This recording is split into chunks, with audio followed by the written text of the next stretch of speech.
Good morning. Welcome to our another workshop on Saturday. Thank you for being faithful, staying with us, watching live or watching the videos on YouTube and Facebook as we post them post workshop. Thank you again for joining us. My name is Charles Sine, CEO of Anti-Fragility Health, and we continue this big conversation on what we call our longevity workshop series. So longevity, again, as a reminder, is about lifespan plus health span, which simply means living a long and healthy life. And so we look at this graph that shows our health from childhood. It increases and matures around 20, and then it begins to degrade until we die averagely around 78. That's lifespan. And in the context of what we are saying is, if we improve health span, we can actually increase lifespan. So the challenge is, the longer you stay without actually working on this, the more work you need to do to improve your health. And it is for the rest of your life, because lots of people ask me, how long am I supposed to do this? Well, for as long as you live. If you want to have a long and healthy life, then you'll have to do these things that we talk about for as long as you live. But there are three pillars that drive the architecture for lifespan and health span. Pillar number one, it's lifestyle. We already inherited our genetics, and the only thing we can do after that inheritance is to adopt a set of lifestyle practices that would create epigenetic influences, which means if I inherited weaknesses in my diabetic sugar metabolism or lipid metabolism, or some deformities genetically, then there are lifestyle things that I could make that would then reduce the expression of the inherited genetic architecture. And that's what we call the underlying epigenetics. So for example, if my family has a history of diabetes, well, it's unfortunate for me, sugar is something that I need to manage throughout my life to ensure that there is no expression of diabetes, type 2 diabetes, and the consequences of type 2 diabetes. Very challenging issue. So lifestyle is the number one pillar for us to really have a deep understanding so we can take the required actions necessary for us to make those epigenetic changes to give us long life, a long and healthy life. The second pillar is mindset. It's something that it's a choice that we need to make and say, this is what we want. And the only thing that gives us access to what we want is action. But that's a choice that we need to make. It's nobody's fault what you inherited. It is your life, and therefore it is your responsibility to have the right mindset that's required for this very long journey, right? A journey of up to about 100, 120 years old. And finally, when God built the architecture, he built it with the ability for us to get some signals. And we call this signals of imbalance or signals of balance, but we're more interested when there is imbalance. But understanding the signals are really important. And there are 10 areas that we've identified as areas of clinical imbalance for which we are interested in the signals. And we've been talking about that over the last couple of months. And in the last series, we have focused on the specific signals of cardiometabolic health, which is the number one cause of death in the world. And therefore, it's really important. We've broken it down into 4 areas, and we've covered 2 so far. We broke it down into lipid metabolism. And what's the meaning of lipid metabolism? It's that whole area of cholesterol, HDL, LDL, management, triglycerides, and the measurements of that. Really, it is one of the most fundamental areas of balance that's required, because lipids cover the surface of every cellular architecture. We have a bi-lipid architecture at the cellular level that supports electron transfer from intercellular communication. It's critical. So the lipid metabolism and the balance of that are the first early signals of imbalance or chronic illness. Very important we understand our lipid metabolism. The second area that we've dealt with last week, I think, was inflammation. Just how challenging inflammation is, and the difference between acute and chronic inflammation. And the real issue is with chronic inflammation, and there are lots of things to modulate that, and the causes around inflammation, and why inflammation plus oxidative stress are actually the two big things that lead to chronic illness. And so in all the imbalance areas that we talk, we're going to mention inflammation and oxidative stress, but specifically, as we look at cardiometabolic health, these two topics come very, very key. And today, we'll focus on oxidative stress, but I just wanted to make sure that we also spoke about sugar metabolism, because it's the other big area of imbalance that we will be exploring as part of this. Protein metabolism is something that we try to not focus on, but we would explore it today as we look at oxidative stress. Very, very important. So let's go into oxidative stress. So at the core of oxidative stress, I left it blank because it's important that we discuss what is oxidative stress. And oxidative stress expresses in terms of two big things: reactive oxygen species and reactive nitrogen species. And these are outputs from cellular metabolism, or what we call cellular respiration, the process of using oxygen and phosphates to actually generate energy. That's cellular respiration. And so they produce what we call these free radicals. They call reactive oxygen species or reactive nitrogen species. And these are free radicals that the body tends to use to bind to lipids and proteins and actually execute cellular function. The challenge is when there is excess of it. And that's what really arises as what we call oxidative stress. We begin to stress at the cellular level. It's a very simple issue. We stress at the cellular level because we are not removing this reactive nitrogen oxygen species and oxygen species, which have free radicals. We're not removing them enough so it becomes excess, or it creates an imbalance at the cellular level, at the mitochondrial level, which is really the whole big topic of mitochondrial dysfunction. But this is a cellular issue, and its impact is massive across our biochemistry.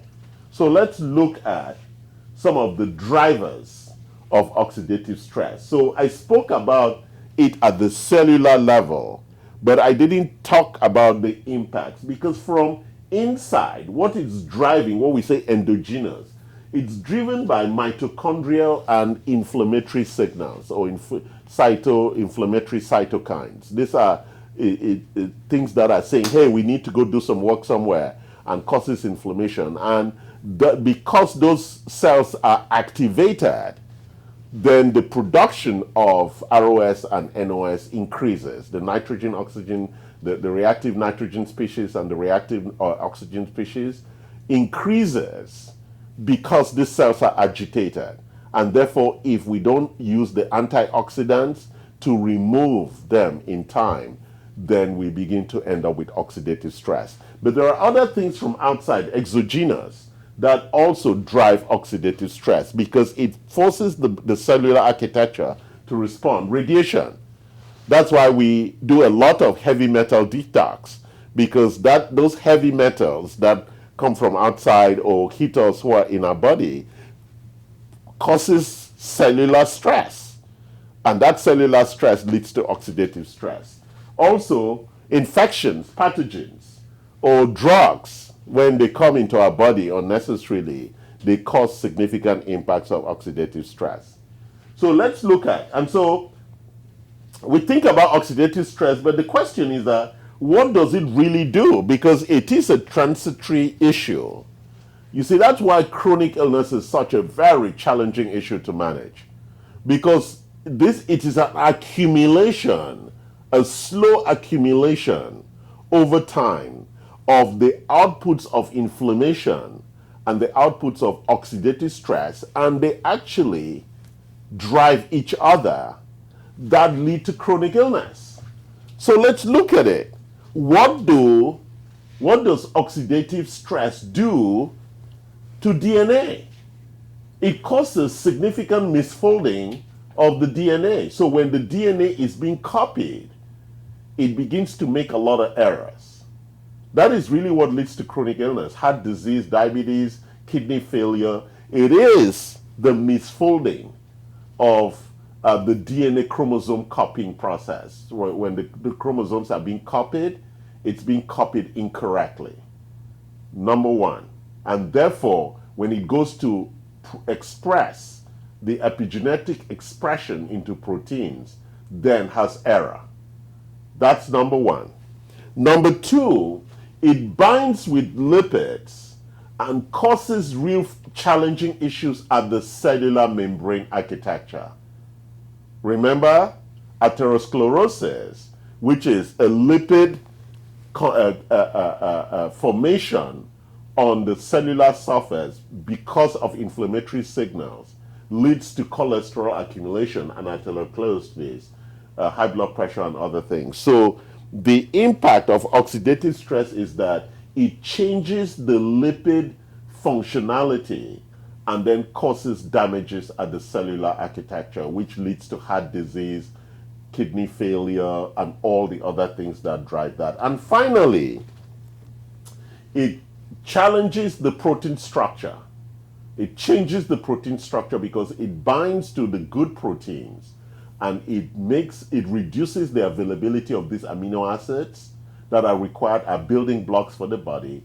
It binds to them, removes them from the body, and therefore the body suffers from a lack of those protein architectures, which leads to chronic illness because of the lack of the necessary amino acids. For example, when we look at the gut architecture, arginine and all of those amino acids that are critical for repair and regeneration of the lining of the gut layer, when we have a lot of problems with our GI tract and there's oxidative stress, those proteins that are necessary for keeping the architecture intact are no longer available, and therefore it leads to dysfunction like Crohn's, IBD, and all IBS and all the other illnesses that arise from a membrane dysfunction in the GI architecture. So it's really important that we understand. So we walk into interventions, and I know that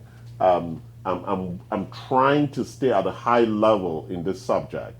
It's a very deep subject, but we would explore it in this final section as we look at interventions.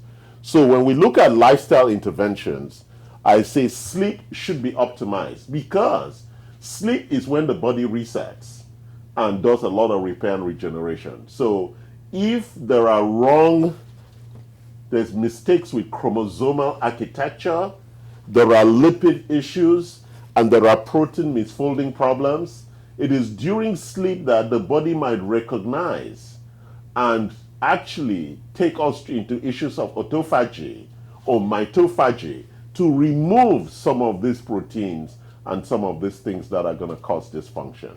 So sleep is really critical for helping clear dysfunction caused by oxidative stress. Diet. We want an optimized diet with good fats, good proteins, and low carbohydrates. So those optimized diets are really very good in reducing. We also know there's a lot of conversation around inflammatory diets and things like that. So it's really important we focus. Exercise. Exercise calms down, releases the right hormones that are going to drive metabolism in the right areas.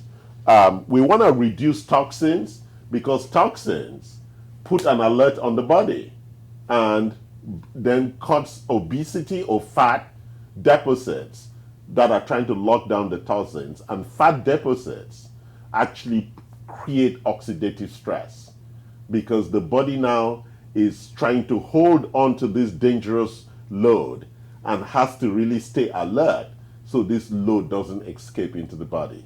And so obesity at the core also causes oxidative stress and inflammation, as we've discussed. And what is obesity? It is the body's desire to hold onto toxins and protect them in storage so they don't flow into the bloodstream and cause significant damage. Allergies.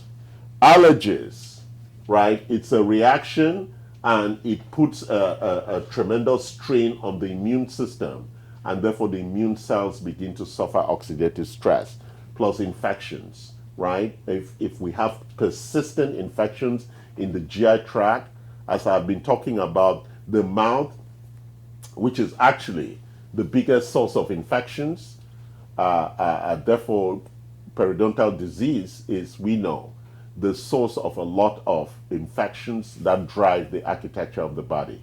So the mouth, the GI, the UTI, the urinary tract infections, all those infections causes oxidative stress, and therefore we want to reduce toxins.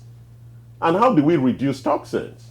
We use air filters, we use water filters, we use things that are, we wear masks, we use things that are going to reduce the amount of toxins that are coming into us. We reduce allergies by ensuring that we have a good diversity of bacteria in our microbiome or the GI architecture. And we reduce infections by really just staying clean and keeping our immune system up to scratch. So really important things that help us at level 1 reduce oxidative stress. But at level 2, which is where we then bring nutrients, and that's why you see my nutrients tray. So we have a lot of exciting products here, because as we grow older, our mitochondria begins to suffer. So from Research Nutritionals, we have the ATP 360, which is optimizes mitochondrial function and mitochondrial growth. So gives us more mitochondria, because the more mitochondria a cell has, the more energy that cell has. So you want to influence that. And ATP fuel is a complete mitochondrial support. It gives you energy, because notice, most times before you start getting sick is that you start losing energy, you're fatigued. And then we have a NT factor, which is also a full mitochondrial formula. We have one here too, which is ATP Ignite. We know ATP, which is the source of energy.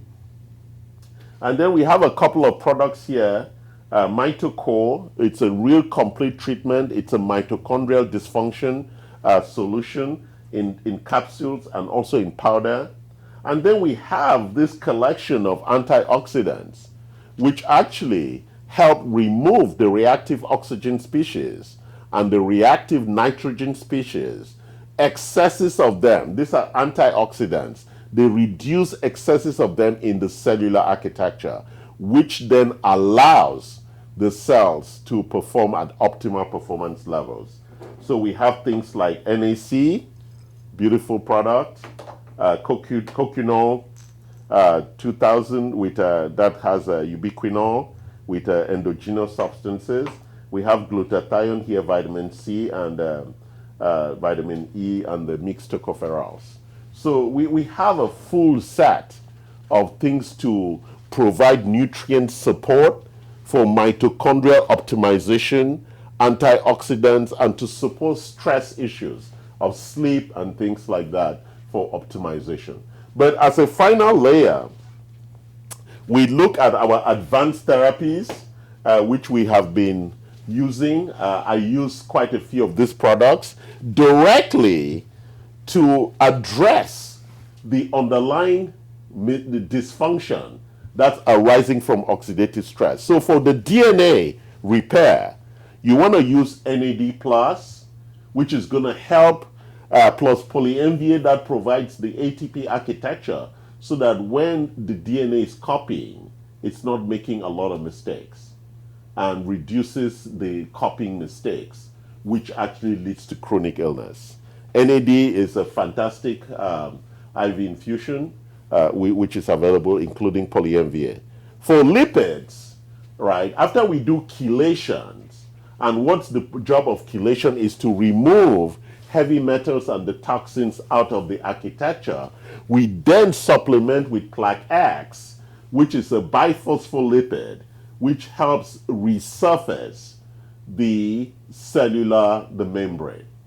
Very, very important. Helps for people who have cardiovascular, hepatic, and other issues, liver, kidney. Plaque X as an IV brings that biphospholipid solution to address the lipid dysfunction that happens at the membrane level. And then finally, we have peptide stem cells and exosomes, which are peptides, amino acids that interfere into the epigenetic expression process. In that, when there are when the DNA is giving mRNA instructions, the peptides can interfere and provide better protein infrastructure and analysis for better protein outcomes. Very, very important. It's a Russian. The Russians have been huge on peptides, and we now have peptides available in our clinic as intramuscular injections or as supplements. We have stem cells, IVs, and exosomes also, and all of this are trying to optimize cellular signaling and improve cellular respiration, which both reduce oxidative stress and give us homeostasis, or what we call good health. Very short and sweet today. Oxidative stress is a very important, it happens with all of us, and it is something that we should really be very mindful of. Between oxidative stress and inflammation, as middlemen, these two boys, bad boys, are what lead to chronic illness. Have a wonderful day. Thank you, lovers. Enjoy. Send your comments and feedback. And I'll see you next week, Saturday. Thank you for joining us again. And happy Labor Day. And during your Labor Day, hey, watch that inflammation and oxidative stress issues, okay? Take care. Thank you.